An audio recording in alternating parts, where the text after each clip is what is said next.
get any kind of advantage on just there's bombs. What I've found is that for NZAP, a pure subsaver and a main of ink recovery gives you just enough so that whenever your suction bomb's exploding, the other one's already on its way, so you can kind of keep up that constant explosive chain. So it's pretty fun stuff. I like NZAP in this game. I'm really interested for the 89 to come out. But either way, we're about to start up with this game. Whoa. Thanks for waiting, everybody. Really strange team comp. Yeah, so what are they running on this stuff? Let's see some of the wacky stuff going on right now. Let's see how it works out. You know, a triple non-shooter, like, you know, sloshing machine, rapid blaster comp, and usually you see one or the other because they kind of fill a similar role. But let's see how it works for him. Fuzzy requested that he be able to show chat his name, so here it is. This is a pretty good one. So it looks like Fuzzy is going to be able to push up to the right side of the map. His teammates are in position behind him. As long as he keeps this up and takes this armor well, uses splashdown, stays kind of safe, gets the slashing machine. Nice stuff, but he is taken out. And that is a bloodbath right now. Ends up with a 2v1 situation in the favor of NY's Last Hope. They do go 3 down, though, so if Savage is in a pretty decent position with her bubble, but she can't quite keep the push going on her own. Fuzzy gets in there. Let's see if he's going to be able to cause a little more chaos. Oh, he gets picked off super quick. Yeah, that was a little bit unfortunate for him. It was a pretty nice setup that they had going on there. I really liked how Savage used the bubbles to cover his super jump in. That was really interesting. I haven't seen that before. It's one of my favorite things to do with the pro right now. Yeah. It's just protect super jumps and like leave a trap for people. Well, Savage is a very strong like splatter shot pro in general, so it's not a surprise that she's been finding stuff like that. The map right there, right as you say that. Yeah, and then Savage is going to be taken out. Sword is going to get the full wipe against New York's Last Hope. Let's see how here for the 300, but not getting it, is able to capitalize off this. According to their name, they're probably not going to do much, but I kind of expect them to kind of put their hearts into this push as they are starting to move the tower up. It looks like members from both teams are kind of scrambling right now. There are some, well, I saw a Kappa. I don't know what that was all about, but that was strange. Yeah, a little bit of a neutral situation here as NY's Last Hope is actually one down. They have 2 members up. They're getting slayed again. The junior got taken out, and he wasted his armor right there. And the last Savage is in a really good position. If she stays alive here, they'll kill that push. Yeah, because it's going to hit the tower from both directions. From behind with sword. And it looks like oh no, unfortunately Fuzzy is going to get taken out. We do have Sword over here, formerly of C- from Splat 1, going to go ahead and trade here with Walkie. And it looks like neither team is really... I think that's just going to kind of reset, and people are going to vie for neutral or like some mid control there. Yeah. Savage is in top mid. They can't quite push. Oh, and now they got a ton of map control and 2 down. They're going to have a huge opportunity here. Strange. Okay, that was good. I was going to say strange use of the bubble if all 3 of them were kind of using the left side of the map, but she did kind of spread it out. So that's really nice because teammates have that explosive to push forward with. They have that paint to put up. Savage does get a nice pick here over to the right. She's about to jump on to tower, and she gets another kill. Oh no! She can definitely get it. Yeah, it's not going to get as many points as they would have gotten, but they should at least get to the second checkpoint here, especially if she gets like sniped or something. I mean, it's gonna happen now. Yeah. Yeah. So pretty much, basically, her being unable to get on the tower means that they just have to be careful not to have a counter push happen right after this, which is sort of happening, which is a little bit odd to me because having everyone push forward when they knew they were going to get the lead like that seems a little bit of a misplay to me.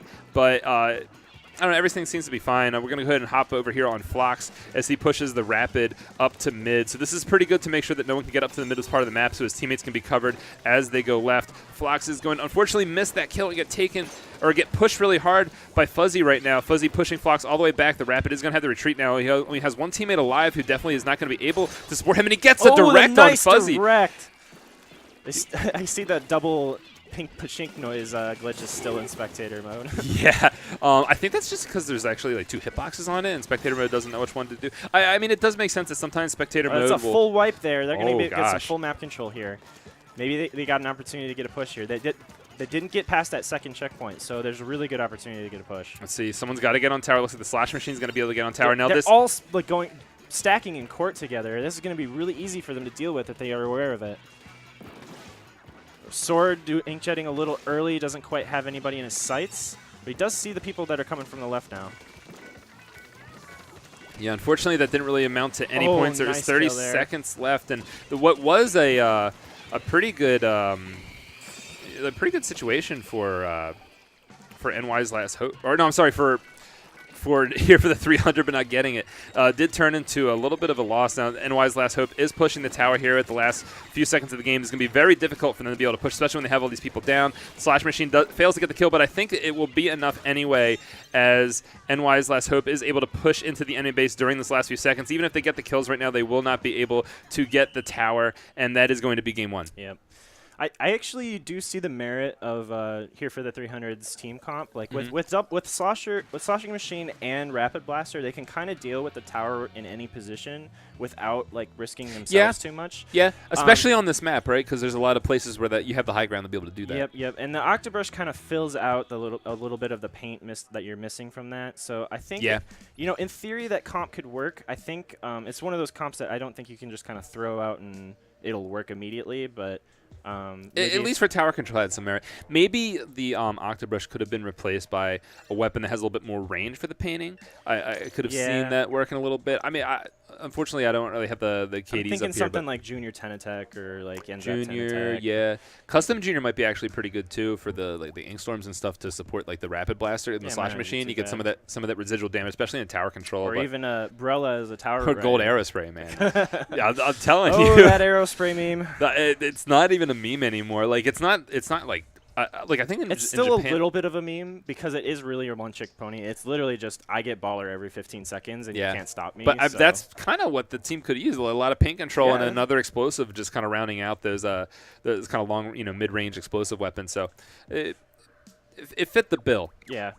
So NY's last hope up 1-0. Looking into game 2, we're going to be going into Rainmaker Reef, I believe. So if Rainmaker Reef does end in one of those immediate losses, like you said, probably won't happen. I'll be eating my words. It's all right. They're pickup squads. They're pickup squads. I got all these excuses. No, I mean, come on. No, but for real, we do expect players to be able to kind of handle that. I think that a lot of those kind of like month one problems are gone. Yeah. And the problems that people are dealing with right now are just specials in general, right? Without quick response stealth jump in Splat 2 and the kind of relative... there's that gold Aerospray. There it is. So maybe they heard me. It is on NY's team, though, instead of here for the 300. So. Interesting. Well, let's go ahead. Maybe they're stealing the strats we were suggesting. Well, speaking of... Oh, Fuzzy's picked off super early. Yeah, that's a little bit of a stressful situation for NY's last hope. Aerospray lost his baller here. There's a really good opportunity for them. Direct. Oh, the direct is huge. Let's see how this fight goes on. Oh, another direct. Flox is going huge right now. Wow, another direct. Oh, my gosh. All right, pick up the Rainmaker. Come on. It's right over Objective, here. boys. It's right over here. It's underneath the bridge. It's right there, there. Just get it. Oh, man. Take any non-zero amount of waste. So, unfortunately, those crazy plays by Flox kind of went to waste right now. Let's see if he's able to get away from this Aerospray. Oh, he almost gets the triple. That is a team wipe, but he does kind of prevent this from being that scary of a situation. Now, Walkie is going to be using the special charge, as I can go back here to Walkie. That was 3 down there for NY's last hope. So if they're able to clean up Walkie here and get some map control, they can make another counter push here. I think that's like 3 times now Walkie's had a baller and not been able to use it. Yeah, well, I mean, that time he did pick up the Rainmaker, but I think that his teammate should have picked up the Rainmaker. It doesn't really matter who it was. That Aerospray was going to have baller. I don't need to see a special meter to know that was about to happen, and that could have made that a stronger push. But he is going to, unfortunately, not get a kill, but he does put some pressure here, makes yellow team move back here for the 300, is...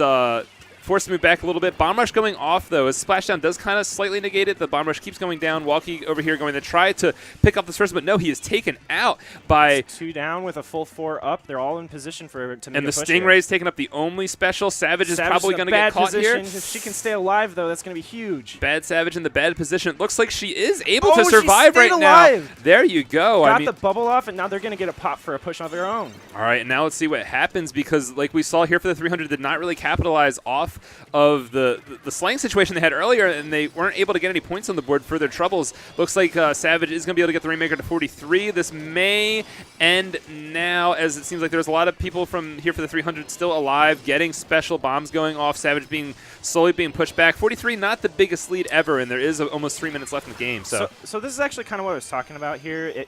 They were in position for that push, but even though they got there really quickly, here for the 300 was able to get in position to stop them and slow them down. down and eventually push them back out. So even though the exactly. Rainmaker is kind of powerful there, it can't, you know, completely clear out the truck areas. So it is actually, once you kind of know how to do it, like pushing back there is not that hard. Yeah.